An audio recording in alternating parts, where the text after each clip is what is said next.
চারদিকে নদী আর বিস্তীর্ণ চরে ঘেরা এক জনপদ, যেখানে আজও পৌঁছায়নি শিক্ষার আলো, মেলেনি সামান্যতম স্বাস্থ্যসেবা। স্বাধীনতার এতগুলো বছর পার হলেও আজও মৌলিক নাগরিক সুবিধা পৌঁছায়নি এই চরের বাসিন্দাদের কাছে। বলছি নারায়ণগঞ্জের ২৫০০ উপজেলার খাককান্দা ইউনিয়নের ডেঙ্গুরকান্দি চরের কথা।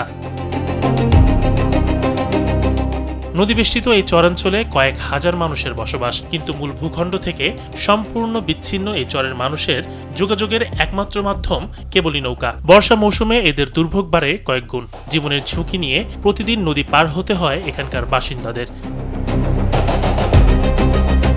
এখানকার সবচেয়ে করুণ চিত্র শিক্ষা খাতে।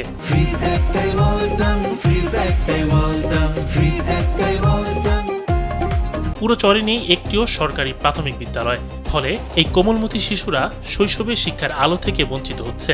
বিদ্যালয়ে যাওয়ার বয়সে বাধ্য হয়ে তারা নামছে মাছ ধরা কিংবা কৃষিকাজে। হাসপাতাল, স্কুল কিছু নেই। সোনাগানুনটা গিয়া করা পড়ালেখা করে। এই ফোলা ভাইনি ওই সাইড গিয়ে পড়ে, নুনটে গিয়ে পড়ে, আমরা দয়া করে দিয়ে স্কুল। পুরো চরে কোনো কমিউনিটি ক্লিনিক বা চিকিৎসা কেন্দ্র নেই। কোনো গর্ভবতী মা কিংবা গুরুতর অসুস্থ রোগীকে উপজেলা সদরে নিতে হলে একমাত্র ভরসা নৌকা। স্থানীয়দের অভিযোগ, সময়মতো হাসপাতালে পৌঁছাতে না পেরে মাঝ নদীতেই প্রাণ হারিয়েছেন অনেকে। চিকিৎসার কোনো ব্যবস্থা নাই, বাজান যাইতে আমার বহুত কষ্ট হয়। আমার নদী দিয়ে যাইতে হয়, রুগী মারা যায়, যাওয়ার জন্য বহুত কষ্ট হয়। এদিকে ডেঙ্গুরকান্দির চরের মানুষের দুর্দশা সম্পর্কে ঊর্ধ্বতন কর্তৃপক্ষকে দ্রুত অবহিত করা হবে বলে জানিয়েছেন উপজেলা নির্বাহী কর্মকর্তা। স্কুল, কলেজ কিংবা স্বাস্থ্য খাতের যে বিষয়গুলো সেগুলো আসলেই দরকার।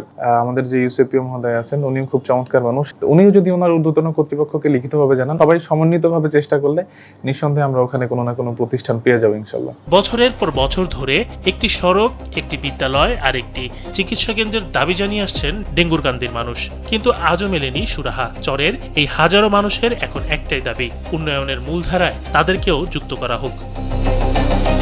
ইমাম শরীফ, কালবেলা।